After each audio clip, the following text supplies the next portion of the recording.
He's completely destroyed this province. You look at it, whether it's street crime, drugs, healthcare, mining, resources, everything is crumbling. I think he's been a disaster. I've never felt more anxious, particularly with the issue of DRIPA and property rights. It's alarming and very scary. British Columbia Premier David Eby is one of the most controversial politicians in Canada. There are a lot of problems plaguing BC, from a wokeness crisis in schools to people being fined $750,000 for opinions that woke activists don't like, to a insane safer supply and harm reduction agenda, to property rights being under attack, to the government, David Eby's government, blocking pipeline. The list goes on, but I would be here all day. Last week I was in Vancouver and I attended a conference called the Canada Strong and Free Vancouver Conference, where there was a Conservative Party of British Columbia leadership debate. And I wanted to ask some of the people attending this conference and this debate that are British Columbian voters their thoughts on David Eby. And I also asked them their thoughts on the property rights crisis happening in the province. So, Jim, what are your thoughts on your Premier David Eby? Do you think he's done a good job at governing British Columbia? Oh, well, of course not. I think he's been a disaster. I think we predicted this all the way back to 2017 when he was elected. And it's astounding to me that British Columbians got duped by him and he got reelected for 3 terms. I mean, I just find it astounding. Well, I think David Eby is a person who's naturally an activist. He's not interested really in the project and the work of governing and governance. He really just likes the activism and the moral crusading that sort of is emblematic of left-wing politicians and lawyers. And I think he's completely unfit to be premier, completely unfit to run a government and an economy in this beautiful and supposed to be prosperous province. I want to get people's thoughts on Premier David Eby. How do you think he's done as premier? Absolutely terrible. Absolutely terrible. I've never felt more anxious, particularly with the issue of DRIPA and property rights or land title rights. It's alarming and very scary. So you are concerned about the future of property rights in the province. That's a fair assessment. 100%. I think that it's caused a lot of division and a lot of uncertainty with property owners. Mm-hmm. And you can just see even in Richmond and with investors, why would you put your money in BC if you can't guarantee that you have title on the land? Well, I think David Eby has been one mistake after another. And you're seeing this with the caucus relations right now.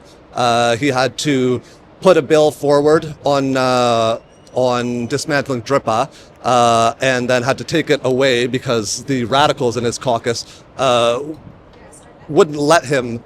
They've completely taken control, I think. And David Eby, I mean, I think his days are numbered, and I think that's why the BC Conservative Party should honestly move on from him, as has the rest of his caucus and, quite frankly, the rest of the province. The first question, what are your thoughts on Premier David Eby and how he's governed British Columbia?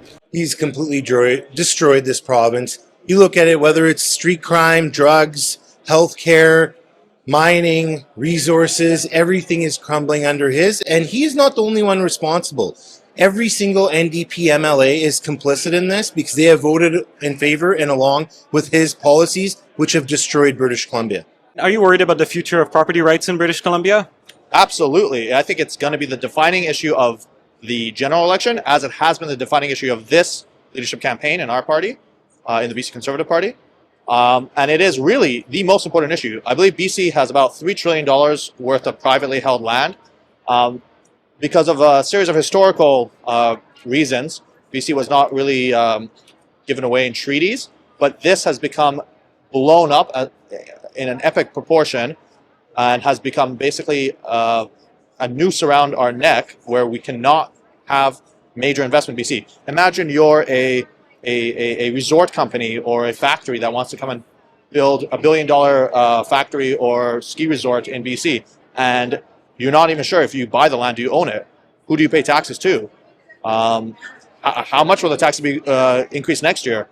What claims can be placed against your property that you don't even know because of court cases stemming from 10, 15, 20, 50 years ago? No one would invest in BC, and then frankly, they are right until the land tenure issue has been completely stabilized. I'm very worried. I mean, I think that the doubts that have been sown by the recent court cases have really thrown into question private property, and not just that, but business investment in the province. I mean, who would invest in a province where you're not really sure what your money is going to get you? Are you worried about the future of property rights in BC amidst all these court challenges and land claims? Of course, and I think that one of the speakers on the panel said we can't just repeal DRIPA. That's not going to repeal the Cowichan decision. So that's the whole other problem, and that has to be resolved completely. And the other proposal that was coming forth today was that property rights need to be made a constitutional issue. Yes. Federally. And I believe that that's very much true. Big issue we're following in BC is the whole property rights issue. Are you concerned about the future of property rights in the province? Yes, I am. And actually, over Christmas time, I started digging into it. When did the Interpretation Act actually go through? And I'll take you through the timeline. October 2021, unfortunately, really regrettably, John Horgan was diagnosed with cancer. And then, literally on November 17, 12 p.m., state of emergency was declared in the Fraser Valley with the floods. MLAs are going back to their ridings to help their constituents. David Eby, an hour, 50 minutes later, walks into that legislature, puts through the Interpretation Act 8.1, which literally took the top off DRIPA, which directed the statute and the court systems to look through the lens of UNDRIP with the land claims. And that's how we ended up with that decision of Cowichan.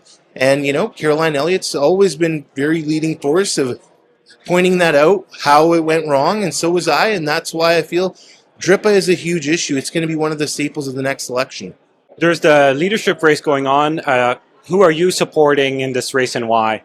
I'm supporting Caroline Elliott because she was one of the loudest voices. When I was in that legislature voting against things that I took heat for, there was only one voice on the outside, and that was Caroline Elliott. She had the courage to lead, and now, you know, it's easy when someone's already carved the path out, broken down the barrier to come out and oppose things. But I know in the legislature I was doing it, and she was one on the outside, and that's why I'm supporting her. She has conviction, and she has a firm stance on, you know, fighting for property rights, the endless crime, disorder with drugs, healthcare system, and she's also passionate about some things that I'm passionate about with my generation, which is autism funding, early childhood care. I think that's a big thing with my generation, so I'm really glad to see her leading the front on that. I know you're a strong conservative. There were some people, especially after she decided not to attend the Juno News debate, that started to say that Caroline Elliott was a liberal in conservatives' closing. I'm assuming you don't agree with that description of her. No, I don't agree with it because I've known Caroline for a while, and she was the vice president on the BC Liberals when I was vice president of the Conservative Party of BC. We had a lot of conversations, and I know how it is to be one member on a board. You don't always get it your way. You have to persuade others to vote with you. If it's a executive board decision, you're going to have to persuade 5 others. Full board, maybe 15 to 16 or 18 you have to persuade, depending on the threshold of the votes. So I don't buy that notion, and when it came down to it, she actually did fold that party, and she came in, helped us out, came to my riding, and knocked doors with me.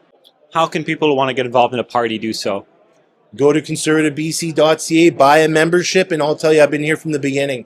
Get involved, have your voice heard. This is the way we actually bring balance to the people of British Columbia, the average folks that just want to have their life improved. Get involved, buy that membership. It's 4 years, $25. You get to vote for your next candidate in your riding. There's a lot of bonuses that come with it. And one thing I'll remind folks is 1 million people cast their ballot for a party last year. How many members were there? We were only at about 10,000 members. Right now we're at 40,000, they're saying, 42,800.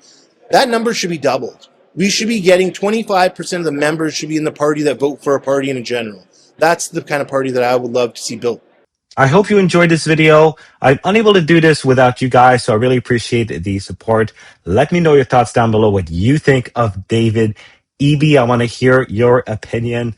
Like this video, subscribe, hit the notification bell, and consider getting a paid subscription for less than $5 a month because unlike the legacy media, I take $0 from the government. Until next time, God bless.